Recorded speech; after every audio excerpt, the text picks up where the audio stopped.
আমি আপনাদের কাছে বলতে চাই, আমি 2016 সাল থেকে আব্বাস সিদ্দিকী ভাইজানের সঙ্গে একত্রিত আমরা ফুরফুরা শরীফ আহলে সুন্নাতুল জামাত সংগঠনটা করে আসি। তারপরে 2021 সালে তানারি হাত বরাবর আইএসএফ নামক রাজনৈতিক দলের সৃষ্টি হয়। সেখান থেকে নিয়ে আজ পর্যন্ত এই সংগ্রাম চলছে। এই যে আজকে ওয়াকফ বিল নিয়ে কথা হচ্ছে, 2025-এর ওয়াকফ আইনটা পাস হবার পরে হয়তো ভারতবাসীর ঘুম ভেঙেছে, পশ্চিমবাংলার মুসলমানদের ঘুম ভেঙেছে, কিন্তু এটা বলতে আমার দ্বিধা নাই। 2016 সাল থেকে সংগঠন করা থেকে শুরু করে সেখান থেকে নিয়ে বারবার যেন আব্বাস সিদ্দিকী ভাইজান বারবার বলতো ওয়াকফ বাঁচাতে হবে। তখন ওয়াকফ নিয়ে ওয়াকফ বিল চেঞ্জ হতে পারে, পরিবর্তন হতে পারে, এই জিনিসটা কেউ কখনো ভাবতে পারিনি। কিন্তু এই মানুষটার দেখতে ছোট হলেও, বয়সে অল্প হলেও, তখন থেকে বিচক্ষণার সাথে দূরদৃষ্টি সম্পর্ক নিয়ে দূরদৃষ্টি সম্পন্ন ভাব দেখিয়ে বলেছিল ওয়াকফ ছিনিয়ে নেওয়া হবে, ওয়াকফকে বাঁচাতে হবে। আজকে আপনাদেরকে দেখে বড় ভালো লাগছে, সাথে সাথে এজন্য আরো বেশি ভালো লাগছে যে এতগুলো সংগঠন আজকে একত্রিত হয়েছে। এখান থেকে একটা জিনিস লক্ষ্য করা যেতে পারে, একটা চক্রান্ত তৈরি হতে পারে।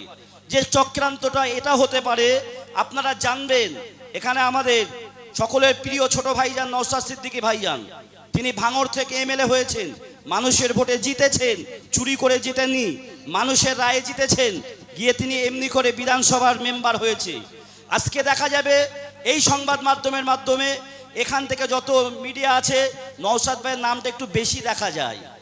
যারা আছে মুনাফেক মার্কা, তারা কিন্তু বলবে এই ফর্মটাকে ভাঙার জন্য, এই ফর্মের মধ্যে গালতি ঢুকানোর জন্য, মনে বিষ ঢুকানোর জন্য তারা বলবে যা কিছু হচ্ছে দেখাচ্ছে নওশাদ সিদ্দিকীর নামটা একটু বেশি হচ্ছে, বাকি নেতাদের তো খুব একটা খুঁজে পাওয়া যাচ্ছে না, তো আমরা আমাদের রাস্তায় চলি, এদের রাস্তায় চলুক। আমি বলতে চাই আমাদের নীতি, চিন্তা, আদর্শ এটাই হবে। আজকে আমাদের এখানে লড়াই, আজকে যে 20 তারিখে 96 জন জেলবন্দি হয়েছিল, লকআপ বন্দি হয়েছিল, তারা তাদের বাড়ির পরোয়া না করে, তারা তাদের ফ্যামিলির পরোয়া না করে, নিজেদের পরোয়া না করে ভারতবর্ষের পিছিয়ে পড়া মানুষের বুলন্দ সংবিধানকে বাঁচানোর জন্য তারা নির্দ্বিধায় রাস্তায় নেমে পড়েছিল এবং পুলিশের হাতে আটক হয়েছিল। এটা মাথায় রাখতে হবে, তাদের লড়াইটা ছিল কিন্তু আম জনতার জন্য। এটা ঠিক না ভুল? এজন্য আমি আপনাদের কাছে বলতে চাই, কে সামনে আসছে কে পিছনে আছে দরকার নাই, দেখতে হবে লড়াইটা ঠিক জায়গায় আছে না নাই। আজকে রাজ্য সরকারের কাছে একটা অনুরোধ, আমাদের বড় অবাক লাগে, বারবার সে এমন করে মুসলিম দরদি বলে প্রমাণ দেয়, মুসলিম দরদি বলে পরিচয় দেয়। কিন্তু একটা জিনিস জানবেন, যখন বাড়ির পাশে আগুন লাগে ভাই, এই আগুন লাগলে সর্বপ্রথম মাইনে দিয়ে তাদেরকে রাখা হচ্ছে, গাড়ি দিয়ে, ঘর দিয়ে, সুন্দরভাবে।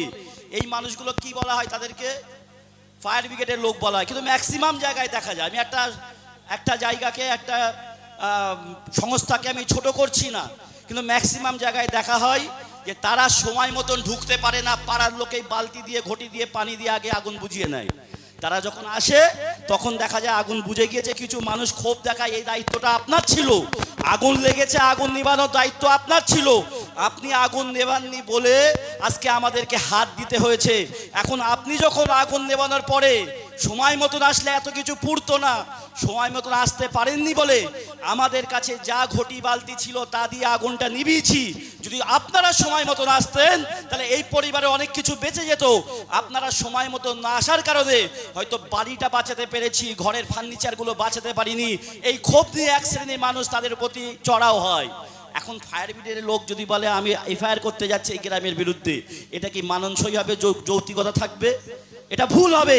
আমি রাজ্য সরকারের কাছে বলতে চাইছি, যখন রাস্তায় আমাদেরকে নামতে হচ্ছে, এই রাস্তায় নামার দায়িত্ব আমাদের ছিল না, এই দায়িত্বটা আপনার ছিল। যখন ওয়াকফ সম্পত্তির বিরুদ্ধে মুসলমানের কলিজায় আঘাত দেওয়া হয়েছে, ইমানে আঘাত দেওয়া হয়েছে, আপনাকে রাস্তায় নামার দরকার ছিল।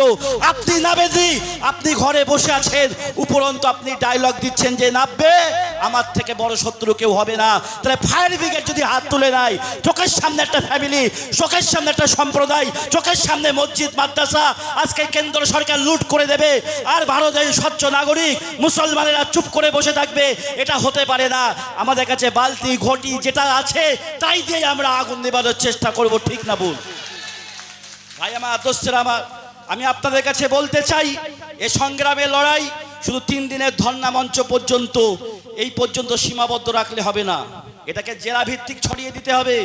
যেখানে যত নেতৃত্ব আছেন এই ফোরামের সঙ্গে একত্রিতভাবে এদের সঙ্গে যোগাযোগ রেখে আজকে জেলা ভিত্তিক যদি আন্দোলনকে ছড়িয়ে দেওয়া যায় তাহলে আশা রাখা যায় এর একটা ভালো দিক দেখতে পাওয়া যাবে। আর আজকে এসআইআর নামক যে জিনিসটা হচ্ছে বড় হাসি লাগে।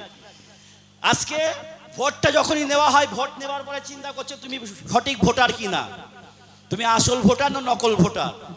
আমার মনে পড়ে যায় যে এমন যা যেন হচ্ছে কোনো বিয়ে বাড়িতে নেমন্তন্ন আছে, কোনো বিয়ে বাড়িতে নেমন্তন্ন আছে, যখন ঢোকানো হলো ওখান থেকে ভালোভাবে ঢুকতে দেওয়া হলো, যেখানে প্রেজেন্টেশন দেওয়া হয় প্রেজেন্টেশনটাও দেওয়া হলো, নিয়ে নেবার পরে বলছে আপনার ইনভাইট কার্ড কই, দেখাতে হবে নতুবা খেতে দেবো না, খাবার জায়গায় বসতে দেবো না। আরে ভাই, এটা যদি আগে বলতে তাহলে বাড়ি থেকে ইনভাইটেশন কার্ডটা নিয়ে আসতাম, কেটে আটকাতে পারতে, তাহলে আমার প্রেজেন্টেশনের পয়সাটা খরচ হতো না, নষ্ট হতো না। তুমি প্রেজেন্টেশনটা নিয়ে দিলে, তুমি আমার কাছ থেকে উপহারটা নিয়ে দিলে, নেবার পরে এখন চাইছো ইনভাইটেশন কার্ড আছে কিনা, যদি না থাকতো আমি এখানে ঢুকতে পারতাম না। আজকে যদি আমি ভোটার না হতাম, আমার ভোটে তুমি এমন করে সেন্টারে দাঁড়িয়ে, আমার ভোটে তুমি রাজ্যে মন্ত্রী হয়ে তুমি এখন আমি ভোটার কিনা চাইছো, এটা আগে বিচার করো, তারপরে ভোট নির্ণয় করবে। ঠিক বলছি না ভুল বলছি? ভাই আমার দোস্তের, আমার কথা অনেক আছে। এমন ধরনের চিন্তা ভাবনা, এগুলোকে আমাদের চিন্তা করতে হবে, ভাবতে হবে এবং আওয়াজ তুলতে হবে। কারণ আমরা শুধু একা রাস্তায় নামলে হবে না, জনগণ হচ্ছে শক্তি। জনগণ যদি পিছনে থাকে নিঃসন্দেহে এগিয়ে যাওয়া যাবে। যেমন করে কৃষি আইনের বিরুদ্ধে যখন রায় টেনেছিল, কৃষকরা যখন রাস্তায় নেমেছিল দীর্ঘ আন্দোলনের পরে, সেটাকে প্রত্যাহার করতে তারা বাধ্য হয়েছিল।